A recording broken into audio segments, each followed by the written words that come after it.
Hello friends, नमस्कार। हमारे इस यूट्यूब चैनल Study24 क्लास में आपका बहुत बहुत स्वागत है। अभी तक हमारे इस चैनल को सब्सक्राइब नहीं किए हैं तो कृपया इसे सब्सक्राइब करके उसके बगल में बेल का आइकन होगा उसे भी प्रेस कर दीजिएगा, ताकि मेरे आने वाले हर वीडियो का नोटिफिकेशन आपको सबसे पहले मिले। इसका मैंने 6 पार्ट बना चुका हूँ। इसका मैं आज 7वां पार्ट बना रहा हूँ, जो इतिहास के महत्वपूर्ण प्रश्न है, जो आपकी परीक्षा के विभिन्न प्रतियोगिता परीक्षा के दृष्टिकोण से बहुत ही इंपॉर्टेंट है। इसलिए इस प्रश्न को देखना ना भूलें। अतः आपसे निवेदन है कि इस वीडियो को आप लोग अंत तक जरूर देखिएगा, ताकि इसमें बहुत ही अच्छे अच्छे प्रश्नों को लेकर आया हूं। सबसे पहला प्रश्न है, आपकी स्क्रीन पे है। प्रश्न क्या है? सबसे प्राचीन वेद कौन है? तो इस प्रश्न का आंसर हो जाएगा सबसे प्राचीन वेद। तो आपको ऋग्वेद को सबसे प्राचीन वेद कहा गया है। किसको? ऋग्वेद को सबसे प्राचीन वेद कहा गया। अब आप इस प्रश्न में कुछ और एक्स्ट्रा जान लीजिए। वेद की संख्या कितना है? तो वेद की संख्या 4 है। वेद का हुआ 4, वेदांग का हुआ 6 और उपनिषद का हुआ 108 हो। उपनिषद का हुआ 108 हो। उसके बाद में पुराण का हुआ 18 पुराण है। इसका फिर इसमें आप जानेंगे कि वेद 4 वो कौन कौन है। तो 4 वेद है, एक ऋग्वेद, सामवेद, अथर्ववेद और यजुर्वेद। ठीक है, 4 वेद है, यही सामवेद, ऋग्वेद, अथर्ववेद और यजुर्वेद। यानी ऋग्वेद सबसे प्राचीन वेद है।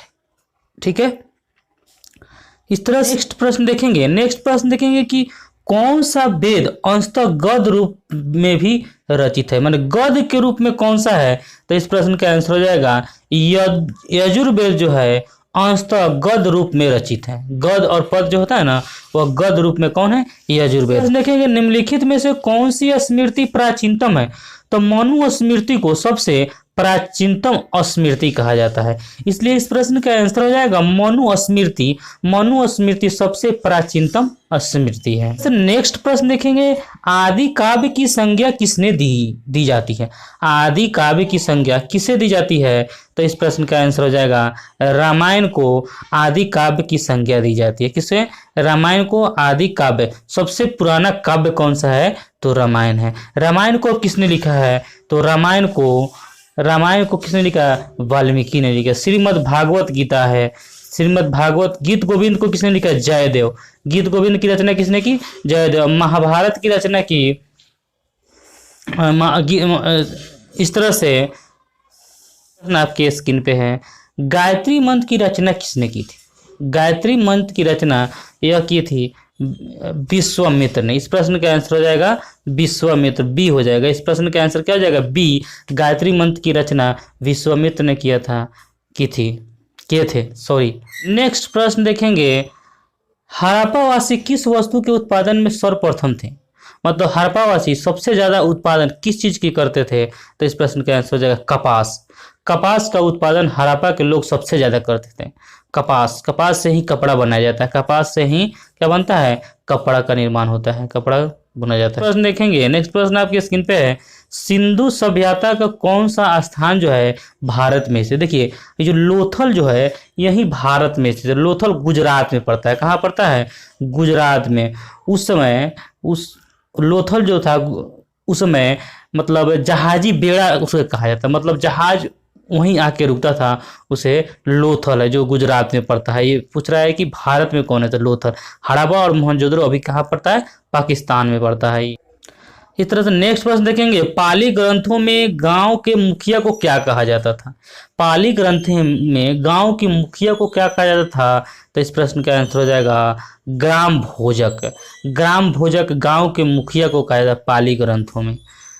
नेक्स्ट प्रश्न बहुत अच्छा प्रश्न है, नंद वंश का संस्थापक कौन था? तो नंद वंश का संस्थापक को महानंदन थे। नंद वंश का संस्थापक कौन थे? नंदनी। ठीक है, इंपॉर्टेंट प्रश्न है। सिकंदर ने भारत पर आक्रमण कब किया था? बहुत अच्छा प्रश्न है। सिकंदर ने भारत पर आक्रमण कब किया था? इस प्रश्न का आंसर 326 ईसा पूर्व में सिकंदर ने भारत पर आक्रमण किया था। सिकंदर बहुत ही महान शासक था। सिकंदर ने यह कहा था कि मैं पूरे विश्व पर विजय प्राप्त करूंगा, और वह किया भी। देखिए, जो दिल से अगर सोच लीजिएगा कि मुझे इस साल नौकरी ले लेनी है, तो नौकरी ले लीजिएगा।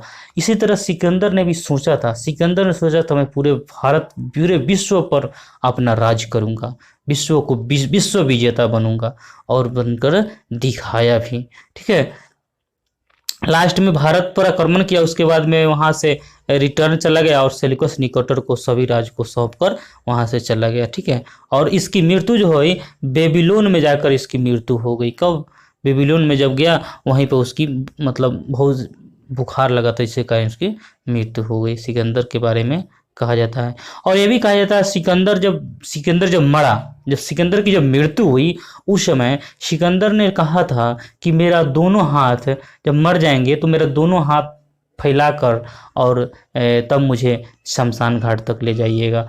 क्यों कहा कि देखिए संसार में कुछ नहीं लेके जाना है, मैं पूरे विश्व के जीता फिर भी मैं खाली हाथ जा रहा हूँ, क्योंकि खाली हाथ आया था और खाली हाथ जा रहा हूँ। इसीलिए उन्होंने लोगों को यह बताया कि अपने आप को घमंड नहीं करना चाहिए। क्या?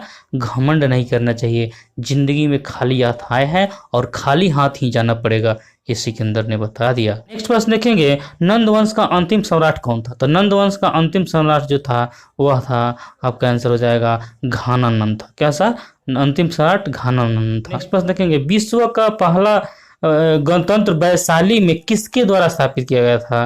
तो यह किया गया था लिच्छवी के द्वारा। लिच्छवी के द्वारा पहला गणतंत्र स्थापित किया गया था, लिच्छवी के द्वारा। देखेंगे, पहला ईरानी शासक जिसने भारत के कुछ भाग को अपने अधीन किया था। पहला ईरानी शासक कौन था जो भारत के कुछ भाग को अपने अधीन कर लिया था? तो इस प्रश्न का आंसर हो जाएगा option number B, Darius. Darius ने भारत पर कुछ भाग अपने अधीन कर लिया था, डेरियस ने। नेक्स्ट प्रश्न बहुत अच्छा प्रश्न है, त्रिपिटक धर्म ग्रंथ है किसका है? यह है आपका बौद्ध धर्म का त्रिपिटक। बौद्ध धर्म का त्रिपिटक। त्रिपिटक का मतलब होता है बौद्ध मतलब सम्यक ज्ञान, सम्यक दर्शन और सम्यक आचरण को त्रिपिटक। ठीक है, इस तरह से आपके स्क्रीन पे है। प्रश्न है, किस शासक ने बौद्धों के लिए विख्यात विक्रमशिला विश्वविद्यालय की स्थापना की? तो इस प्रश्न का आंसर हो जाएगा धर्मपाल ने विक्रमशिला विश्वविद्यालय की स्थापना की। अगर यह वीडियो आपको अच्छा लगा है तो इसे लाइक करिएगा और सब्सक्राइब करिएगा तथा दोस्तों के साथ शेयर करिएगा। जय हिंद, जय भारत।